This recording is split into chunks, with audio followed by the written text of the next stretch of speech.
We got 7 games on the schedule tonight. So let's just dive right into it. Last night we only had the 1. Tonight we got 7. So there's a lot of teams that are getting some time off.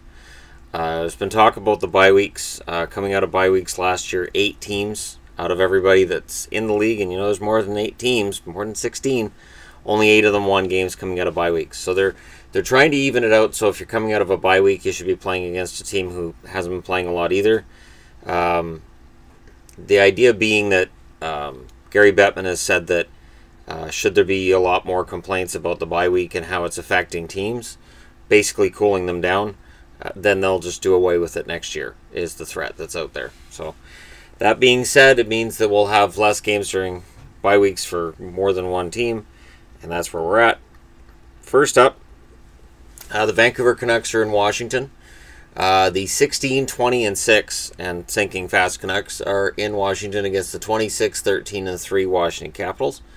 I haven't bothered with the goalie matchups because it's too early, and sometimes I like to change things up. So, looking at some statistical numbers, Henrik Sedin, 42 games, 2 goals, 26 assists, 28 points.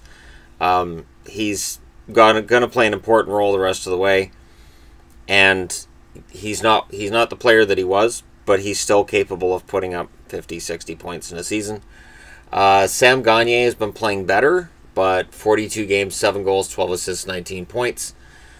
At a $3 million price tag, it's not that he hasn't performed up to what he was signed for. He's not playing like he did last year. Last year in Columbus was just fantastic for him. It was a great fit. And maybe Columbus misses him a little bit. Maybe that's part of the reason why they've had a little bit of a dip in the standings from where they were last year. In Washington, Backstrom, 41 games, 9 goals, 26 assists, 35 points, which is decent. But he had a really hot start. So off that really hot start, he's cooled off quite a bit. Whereas Ovechkin has cooled off somewhat, but not a lot. John Carlson, 42 games, 4 goals, 29 assists, 33 points. In the case that Washington can't afford him next year, they're going to miss him a lot. He plays a lot of minutes, a lot of important minutes. He's very good for them. And very important defenseman. And if he doesn't stay in Washington, he's going to make some team very, very happy. So there's that matchup. Okay.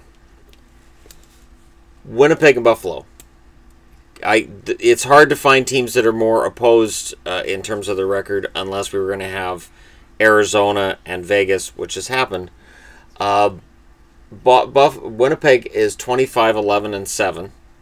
Buffalo's 10, 23, and 9.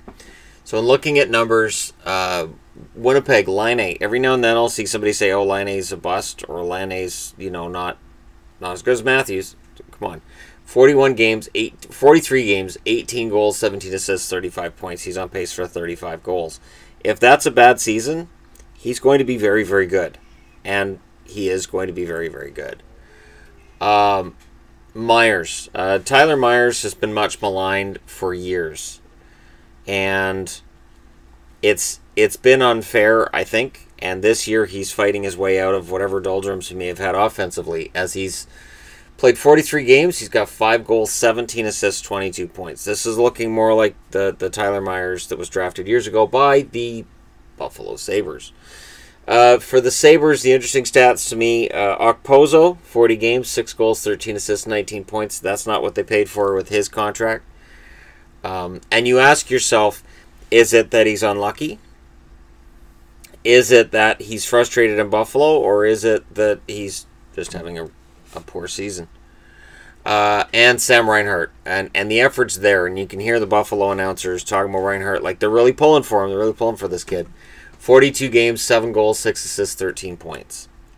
I do think Sam Reinhart will get moved. I don't know where. I don't know for what. But I do have a feeling that with what's going on in Buffalo, that Sam Reinhart is likely to be a casualty of this. I can't see him staying in Buffalo for the long haul. And it makes you ask yourself, okay, so Griffin's out of the NHL. Max was briefly in the NHL. Is Sam on his way out too? It's too bad because Paul Reinhart was my favorite Canuck in the late 80s and early 90s. And he was one of my favorite Flames before he became a Canuck. I was so happy when the Canucks got him, even though physically he was done. So Reinhart. Here's hoping the kid gets better. I wouldn't actually mind seeing the Canucks pick him up. I really wouldn't. I think that would be okay. That'd be fine because they're looking for depth down the middle, and who knows, a change of scenery might just get Sam Reinhart going. You can just see the Canuck comments in the comment section. It'll be we want him and we don't want him at the same time. Okay, Carolina is in Tampa. Carolina 19-14-8. Tampa 39-3. So here's the thing. Carolina's got a good run going, and they've had two really ugly losses, first to Toronto and then to Boston. Those ugly losses make a huge difference. They make a huge difference for people who are looking and saying, are they a contender for a playoff spot or are they not? And for Carolina's playoff hopes in general. It's going to be a dogfight. And they can't afford games like that, and now they're in Tampa. The funny thing is, they tend to play relatively well for the most part. It's just those huge losses stand out more than anything. Statistically, Sebastian Aho leads the way with 41 games played, 13 goals, 20 assists, 33 points. He's had a very good season. Slow start, but he's been very good since that slow start. And Noah Hanifin, 41 games, 7 goals, 14 assists, 21 points. I don't hear a lot of talk about Hanifin. He's having a very good season. You know, they paid Pesci, they paid Slavin, but really, if you're looking at this blue line and saying who's going to be that thoroughbred that's going to lead them if they're going to become a contending team down the road, it's Noah Hanifin. It has to be. Pesci and Slavin are good top 4 guys, but the go-to guys should be Hanifin. And for Tampa, and I've talked about him before, I'm going to talk about him again. Brayden Point. 42 games played, 16 goals, 20 assists, 36 points. If Brayden Point had played the entire year last year, he would have been mentioned for Calder. He obviously wouldn't have won it, but he would have been mentioned. And the NHL is finding out what I saw down the stretch last year. Brayden Point is a very good player. And he is a big part of the reason why Tampa looks unstoppable. You have Brayden Point in this lineup now with the experience from last year and a healthy Steven Stamkos, and suddenly everything explodes. The other number I'm looking at is Victor Hedman. 42 games, 5 goals, 26 assists, 31 points. And remember, a lot of the points he scored last year, he had a very good year last year. A lot of it was in the second half. If he has the second half this year he had last year, he'll win the Vezina. No, he won't. He'll win the Norris. If he starts playing goal tonight and he shuts out every game he plays, he'll win the Vezina. What a cover. Nobody will even notice I did that. Nobody will notice. It won't even be noticeable. Completely unnoticed. I didn't say Vezina for Hedman. That's a good hashtag, though. Hashtag Vezina for Hedman. Make it happen on Twitter and just drive everybody insane. What are you talking about? Crazy. You're off your meds. Chicago's in Edmonton's next to Ottawa.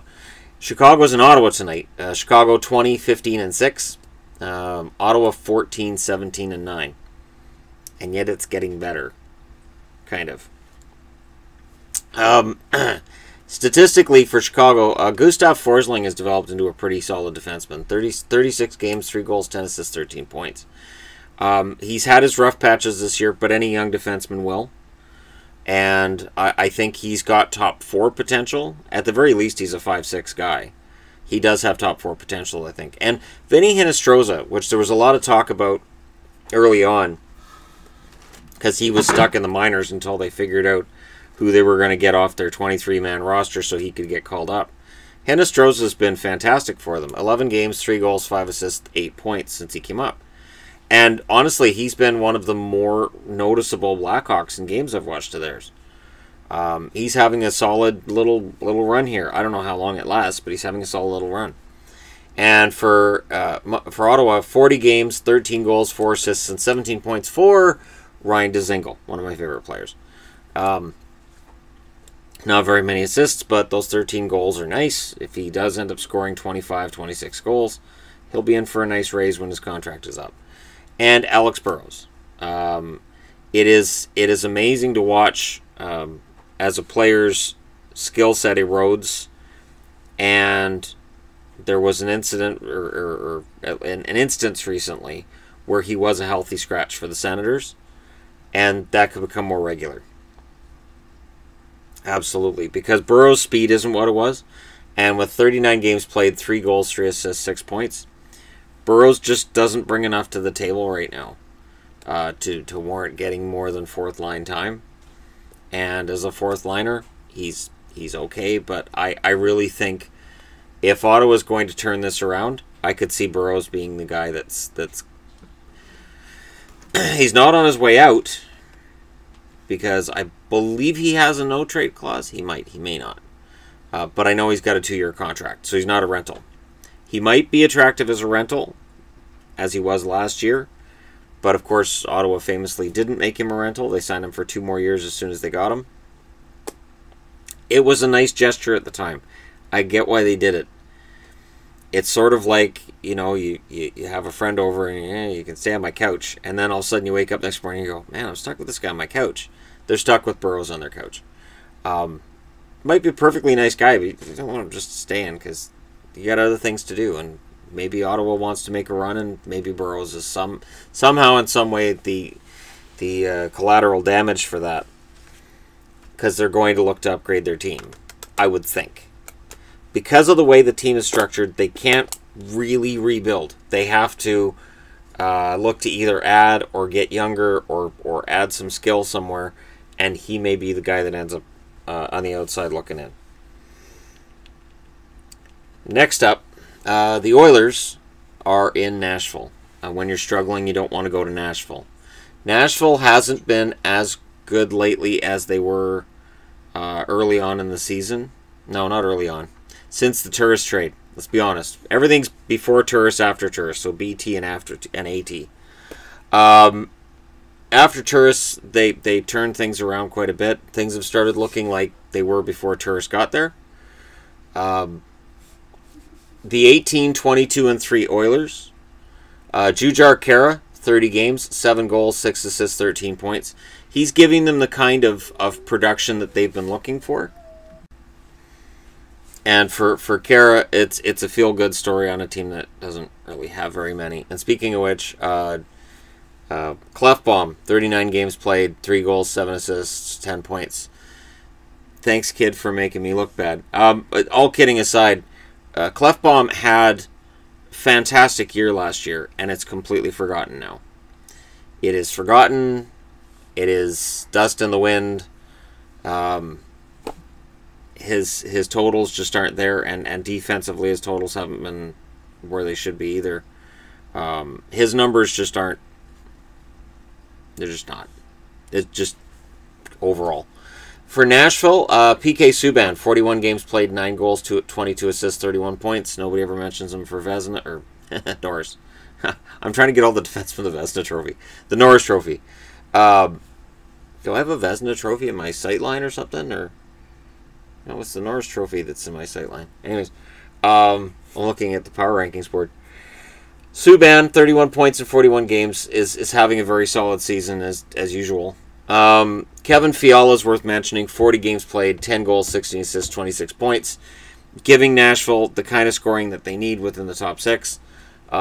This is why Ryan Johansson doesn't have to put up a ton of points. He puts up, decent amount, but he never puts up as many as you think he does.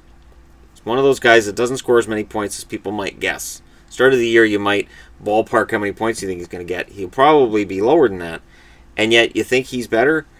The trick really for these guys is, with Philip Forsberg on the shelf, how will they be? What will their final record be with Forsberg once Forsberg's back? Being able to absorb a loss like that is huge. So if they can come out tonight and play their game on any level, it's likely that Edmonton should lose. Oilers fans point out that whenever I say Edmonton's going to win, they lose. When I say they're going to lose, they're going to win. The last 2 games I've said they're going to lose, and they've lost. So that's no longer a thing. Sadly, that's not something that Oilers fans can cling to. And for Nashville, it's a matter of trying to keep up with Winnipeg and St. Louis, because they are playing some decent hockey, and St. Louis had that padding early on. And we'll get into that in, let's see. Now, we'll get into that now. Florida's in St. Louis. Florida's 17, 18, and 6. St. Louis 26, 16, and 3. Florida, Sasha Barkov gets mentioned a lot, so I'm going to talk about him. 40 games, 13 goals, 24 assists, 37 points. He might be, I think it's going to come down to him and Couturier for this year's Selke. It's easy to say Bergeron, but I don't think Bergeron's played enough games. I do think that it'll be between Barkov and Couturier. And I'm leaning towards Couturier, but honestly, Barkov is the better forward. Jared McCann, 30 games, 5 goals, 6 assists, 11 points. Putting up decent bottom 6 numbers. He doesn't really have the top 6 upside that I think we all, myself included, thought he would when he was drafted. But he'll chip in a goal here and there, and he's a decent player. For St. Louis, without Schwartz, they've had problems. But Braden Shen, 45 games, 17 goals, 26 assists, 43 points. Shen was putting up extremely gaudy numbers. Those have kind of come back to earth somewhat. I still think he ends up probably with 65, 70 points. But Shen's played very well, and he's been a revelation in St. Louis. Colton Parayko. I've got Parayko up here. 45 games, 4 goals, 19 assists, 23 points. He plays in the shadow of Pietrangelo, and there are many nights where I think Parayko might be the better defenseman. Between him and Pietrangelo, there are nights where I say, that Parayko is probably better. I've lost count of how many times during a St. Louis game I'll hear Parayko break up a pass. Great defensive play by Parayko on any level. He is a very good defenseman and puts up half-decent point totals as well. Very good defenseman. And, yeah. I guess we'll see. We'll see if he gets more notoriety as the season goes along. If he gets more mentions. Because he should. Parayko's a very good defenseman. And with this game, St. Louis should win this. Honestly. Tough game against the Capitals. True. But Florida is still Florida. And, as much as we'd like to see Florida turn things around, and I would actually. I always pull for the underdog, so when a team's, down and out, I'm like, it'd be nice to see these guys turn it around. I do think St. Louis should win this one. This is one of those ones that where St. Louis needs to keep pace with Winnipeg, and they need to keep Nashville in the rearview mirror. Because Nashville's played less games. 41 games for Nashville, 45 games for St. Louis. So while the point totals are higher, they have to be careful because Nashville's played less games. And next up, last up, final game. Calgary and Minnesota. The 21-16-4 Calgary Flames against the 22-17-3 Minnesota Wild. Ferland, 40 games played, 17 goals, 7 assists, 24 points. There you go, Calgary fans. I've mentioned Michael Ferland. The fact this guy's on a 30-goal pace, if you'd told anybody that before the season, they would have bet you any amount of money on it, and then they would have felt bad, like they were going to take your money. And right now they'd be very nervous. Ferland is realizing his potential, much like Tom Wilson in Washington. It's frustrating to watch agitators, and again, I come back to Burrows on this. Burrows was an agitator in Vancouver, gets top 6 minutes, and suddenly it's great. If you play with the right line mates, you can score, which is true of pretty much anybody in the NHL now. You don't get to the NHL without skill. And Ferland is proving that. Now, at the very least, he gets 20. Even if he bombs out, he still gets 20. But he probably gets 30. And he's ahead of Johnny Gaudreau. Gaudreau, 41 games, 13 goals, 33 assists, 46 points. Gaudreau's had a very good season, and Flames fans are like, can he win the Hart Trophy? The only way to get the Hart Trophy is your team's got to make the playoffs. Hart Trophy goes to A, the best team in the league, B, usually on one of the best teams in the league. It's very rare to see a Hart Trophy go to a guy who's playing on a team that, frankly, isn't very good. So Gaudreau if the team misses the playoffs, the optics become, well, Calgary's not very good, and any decision about Hart Trophy, he just doesn't get that consideration. And for Minnesota, Eric Stahl, 42 games played, 19 goals, 18 assists, 37 points. Stahl started off kind of iffy, and I thought, all right, well, he had the one really good year for Minnesota, and now he's back to normal. It hasn't been that way. He's actually putting up very good totals, and he's been really solid lately. He's been a big part of the run that's put Minnesota back in the playoff picture. And Jason Zucker, 42 games, 15 goals, 15 assists, 30 points. Every time I watch Minnesota, Zucker stands out for me, and that's true over the last few years. Even in games where he's not scoring, Zucker usually gets a really excellent scoring chance. I'm waiting for the season where Jason Zucker breaks out and gets 40. Maybe it never happens, but I could see it happening. So there you go. There's your 7 games for tonight, and at least some look inside of each team and numbers that I thought were interesting with each team. Let me know what you guys think in the comment section below. Hit like and subscribe if you're browsing your way through. You just happened upon this channel. And hey, thanks for watching. I'll talk to you again soon.